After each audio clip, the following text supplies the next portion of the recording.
Good evening. My name is Alfred Hitchcock, and this is, well, not really Alfred Hitchcock, but it's one of my favorite shows. This is the next installment of On His Majesty's Secret Service. Chapter 3, Parabola, or Parabola. At the airport, Jane sat in an ambulance with a blanket around her shoulders. "We will send his remains along to London for you," the police chief consoled her. "Thank you," she smiled weakly. She rose, gave the blanket back, and then boarded the plane. Almost exactly 24 hours before, she had been nursing her car, the old Austin Healey, along the challenging and treacherous highway from Berkane to Saida, to pick up her husband to go to the airport after dispatching of the assassin who accosted her in the hotel room. She had been driving along that vast stretch of the Atlas Mountains, smiling in delight of the purr of the engine and the high pitch of the revolutions of the engine, looking forward to being reunited with her husband. She had been hurrying safely at between 80 and 90, totally occupied with seeing his handsome, smiling face again. She was feeling the road, anticipating, bonding with the curves, switchbacks, hairpins, climbs, descents, and challenge that was that stretch of the Moroccan highway that bore stone surfaces, roofs, caves, sheer drops off of cliffs, pillars, and slippery gravel. She was bonding with that road as she often did. She felt the soul of the road and was feeling each nuance of it as if it were a relationship with a living thing. She had the instinct of a true driver to know what the road was like and where it was going, moving with it as if she were connected with it. She also bonded with the road as she did with her Austin Healey, knowing what the car could do, when, how it responded to every condition, when to shift, when to coast, when to brake, and when to accelerate. Along with the road and her car, she felt the soul connection, like a soulmate, and it reminded her of her husband and how they bonded. They seemed to know what each other was thinking, what each other was going to say, anticipating each other's words. Her car and the road were her soulmates, as was her husband.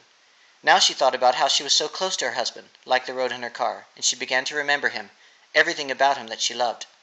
She remembered their trips and memorable moments, all their highs and lows, their love-making, their jokes, and affection. Then she began to sob, great, big, heaving sobs, her shoulders racked, her throat sore from the cries, her eyes red and sore with tears.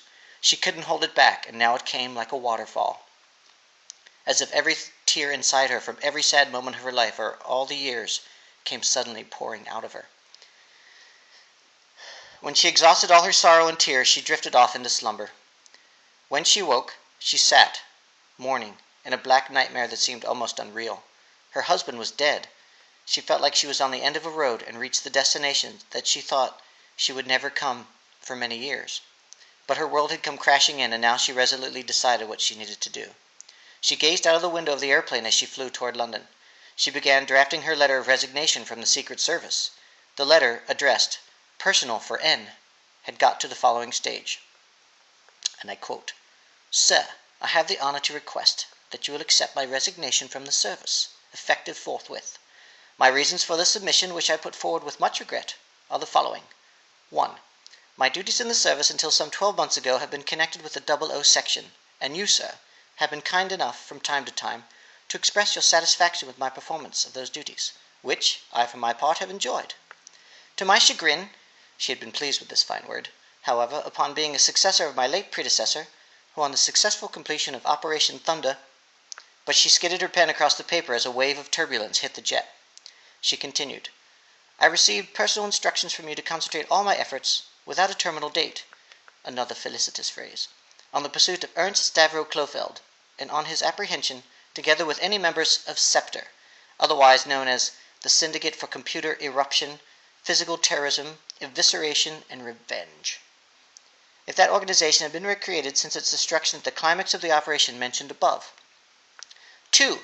I accepted the assignment with, if you will recall, reluctance.